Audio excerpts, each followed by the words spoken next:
दृश्यमान परिवेश मनोगत प्रतिबिंबित होता हर काल, वही हृदय में परिवर्तित हो चलता सदा कल्पना जाल। इनमें युगल ग्रंथियां दुखप्रद राग द्वेष के हैं विकराल, जो सब प्राणी के मन में अनवरत रहे हैं कर्कश साल। मानव की मानवता मन को करना शुच संयत निर्ग्रंथ, इसके लिए निरंतर चिंतन सारा सार गमन सदपंथ। देह क्षेत्र में कर्म प्रवणता, मन प्रदेश में अचल समाधि। जीवन का साफल्य इसी में जब मानस होता निर्व्याध।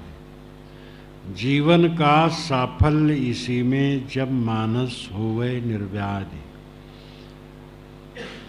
सुख दुख हानि लाभ यश अपयश, मिलन वियोग हर्ष संताप। स्वप्न सदृश हो जावे सब कुछ, मिट जावे मन का परिताप। दृश्यमान परिवेश मनोगत प्रतिबिंबित होता हर काल। जो दृश्यमान परिवेश है, परिवेश कहते हैं घेरा को, परिमंडल को, अपने चारों तरफ के वातावरण को। तो दृश्यमान जो परिवेश है, परिवेश दृश्यमान है। जो हमारा चारों तरफ का घेरा है दृश्यमान है, पांचों इंद्रियों से प्रतीतमान है। वह मनोगत हो जाता है, यानी मन में आ जाता है, और प्रतिबिंबित होता हर काल। वह हर काल मन में प्रतिबिंबित होता रहता है। जैसे सड़क पर चलते हुए व्यक्तियों की परछाई कक्ष में लगे हुए दर्पण पर पड़ती हो, इसी प्रकार हमारे चारों तरफ का परिवेश हमारे मन में निरंतर प्रतिबिंबित होता रहता है, यानी उसका ख्याल होता रहता है। वही हृदय में परिवर्तित, यानी उसका ख्याल होता रहता है। वही हृदय में परिवर्तित हो चलता सदा कल्पना जाल। वही दृश्यमान परिवेश हृदय में परिवर्तित होकर के, बदल करके कल्पना का जाल चलता रहता है। इसका अर्थ हुआ जो कुछ हम देखते हैं, सुनते हैं, चीखते हैं, छूते हैं, खाते पीते सूंघते हैं, सोचते हैं, उनके चित्र हमारे मन में टिकते हैं और कल्पना के रूप में बदल करके वह उठाव पटक करते रहते हैं। इनमें युगल ग्रंथियां दुखप्रद राग द्वेष के हैं विकराल। इन कल्पनाओं के बीच में युगल दो ग्रंथियां हैं, गांठें हैं, वो बड़ी दुखप्रद है।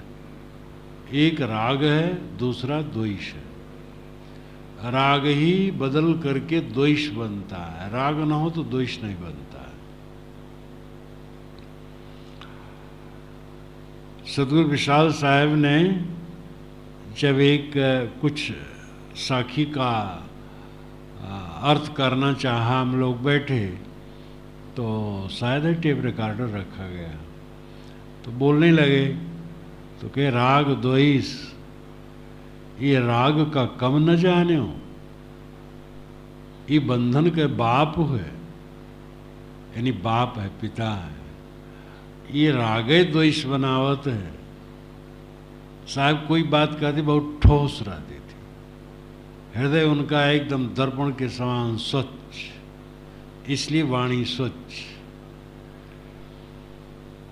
राग और द्वेष दो विकराल भयंकर ग्रंथियां हैं, जो सब प्राणी के मन में अनवरत रही हैं कर्कश साल, अनवरत रहे हैं कर्कश साल। ये सब प्राणी के मन में अनवरत नाम निरंतर साल रही हैं, कर्कश नाम कठोर रूप में, ये दोनों ग्रंथियां साल रहे हैं।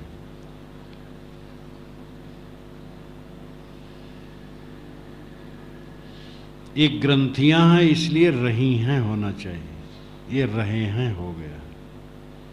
जो सब प्राणी, इनमें युगल ग्रंथियां दुखप्रद, राग द्वेष की हैं विकराल। जो सब प्राणी के मन में अनवरत रही हैं कर्कश साल। ऊपर भी की होना चाहिए और इसमें रही होना चाहिए।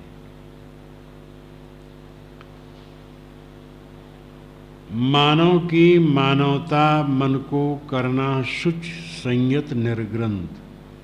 मानव की मानवता क्या है? मानवता का मतलब है मानवपन, इंसानियत, मनुष्य का गुण क्या है? मन को करना शुच संयत निर्ग्रंथ। मन को पवित्र करना, संयत करना, निर्ग्रंथ करना। सब समय मन को साफ रखो। अनुकूल प्रतिकूल मान करके राग द्वेष की गांठ में मत पड़ो और संयत रखो, बहने न दो इधर उधर। कुचिंतन भयंकर प्रमाद है। बड़ी बड़ी बांध में छेद हो जाने पर पहले पतला छेद होता है और उसको एक कंकर दबा दो तो ठीक हो जाएगा, लेकिन पता न चला और फूट गया तो वहाँ का प्रदेश बह जाता है। कुचिंतन का छेद मन में हुआ और साधक उसको तुरंत बंद नहीं किया तो बह जाएगा। कुचिंतन भयंकर प्रमाद है।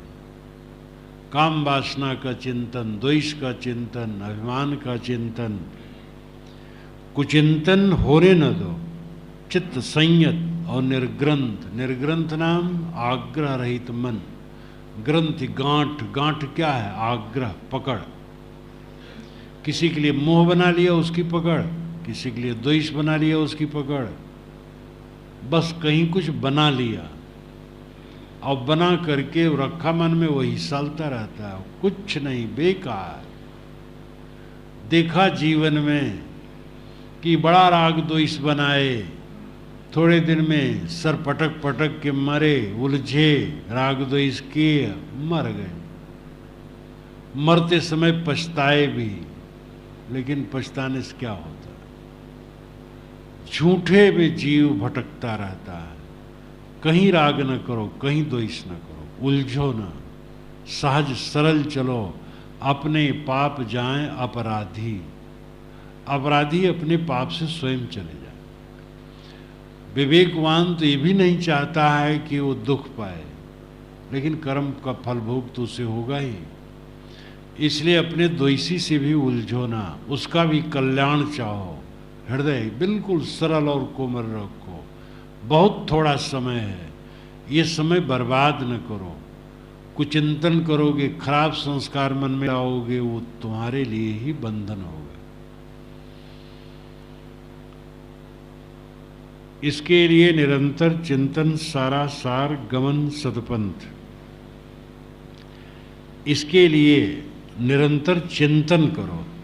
चिंतन और मनोविलास में अंतर है। काम वासना, राग द्वेष, ये ऐसे ऊटपटांग दृश्यों को सोचते रहना मनोविलास है।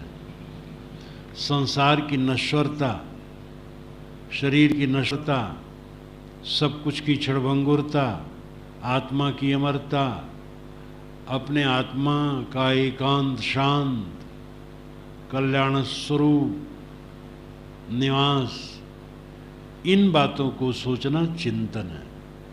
चिंतन से बंधन कटता है और ध्यान से पूर्ण विश्राम मिलता है। चिंतन जिसका प्रबल है, ध्यान उसका सरल है।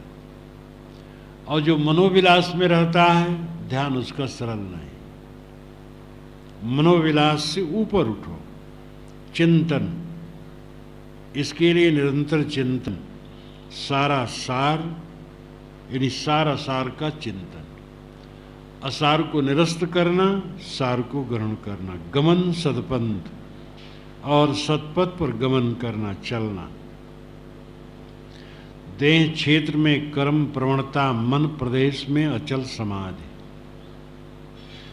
जीवन का साफल इसी में, जब मानस सोए निर्व्याधि। ये दो पंक्तियां इस ग्रंथ की सूक्तियों में सूक्ति।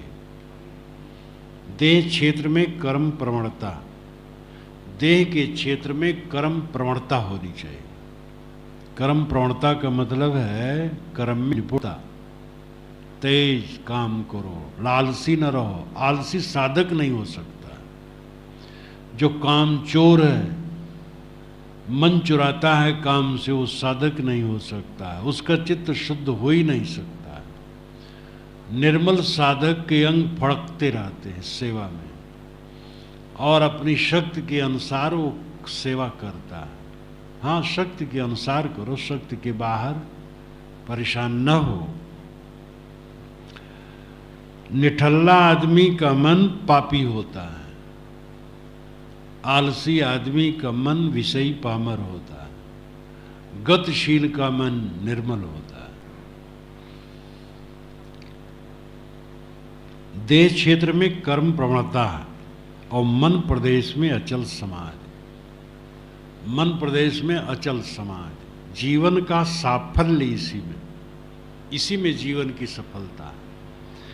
जब मानस सोए निर्व्याधि, इसमें मानस निर्व्याधि हो जाता है, व्याध रहित।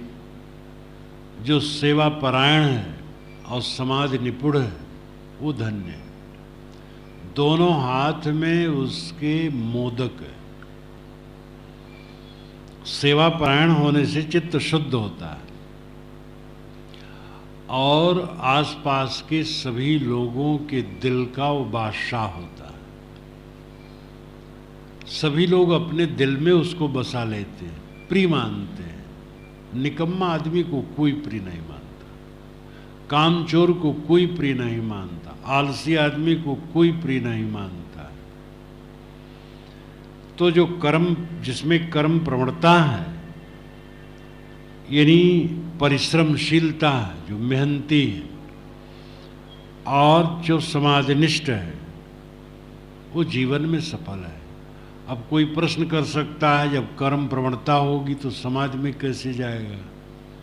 अब कर्म प्रवणता के नाम पर वो निरंतर प्रवृत्तियों में उलझा रहा है तो गलत है। जब ड्यूटी हो, खूब ठीक ढंग से काम करो, फिर समय से बैठ करके स्वाध्याय करो, ध्यान करो, चिंतन करो। रात दिन केवल व्यवहार में उलझा हुआ शांति नहीं पाता, इसलिए व्यवहार का एक समय होता है। अब टाइम से अलग बात है, जैसे कार्तिक है, आषाढ़ है, चैत है, आगहन है, कटाई बोआई, तो रात दिन मिलके काम किया जाता है।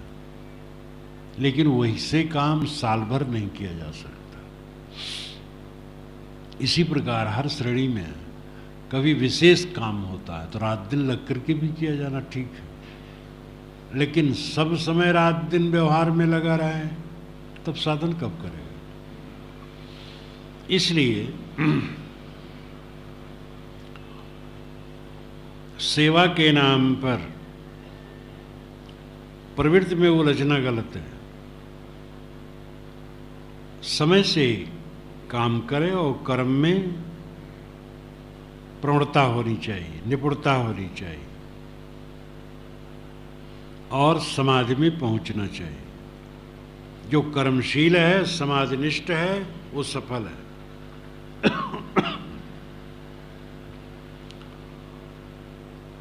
विवेक पूर्वक जो कर्मशील होता है, उसकी कर्मशीलता उसे समाधि में पहुंचाती है।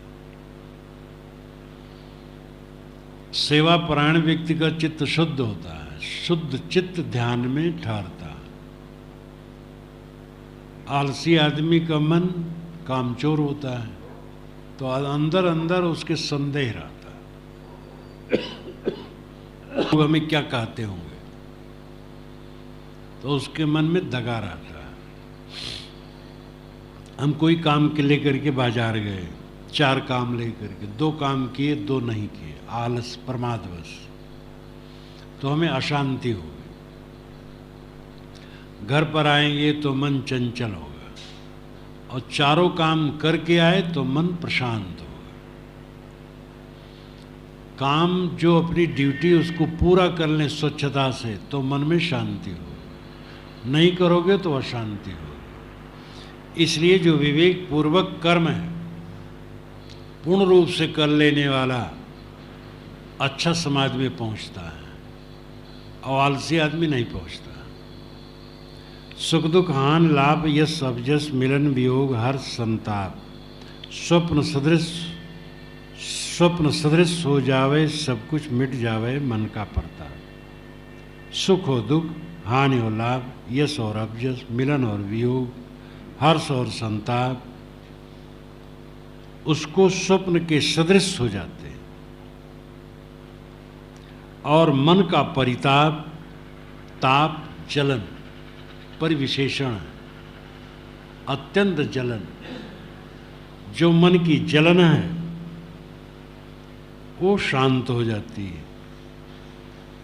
जो विवेकपूर्वक कर्मशील है, समाधिनिष्ठ है, संयत और एकाग्र है, आत्मलीन है, उसको सुख दुख हान लाभ इत्यादि सब समान हो जाते हैं, स्वप्नवत प्रतीत होते हैं, और उसके मन की जलन शांत हो जाती है। यही जीवन का फल है।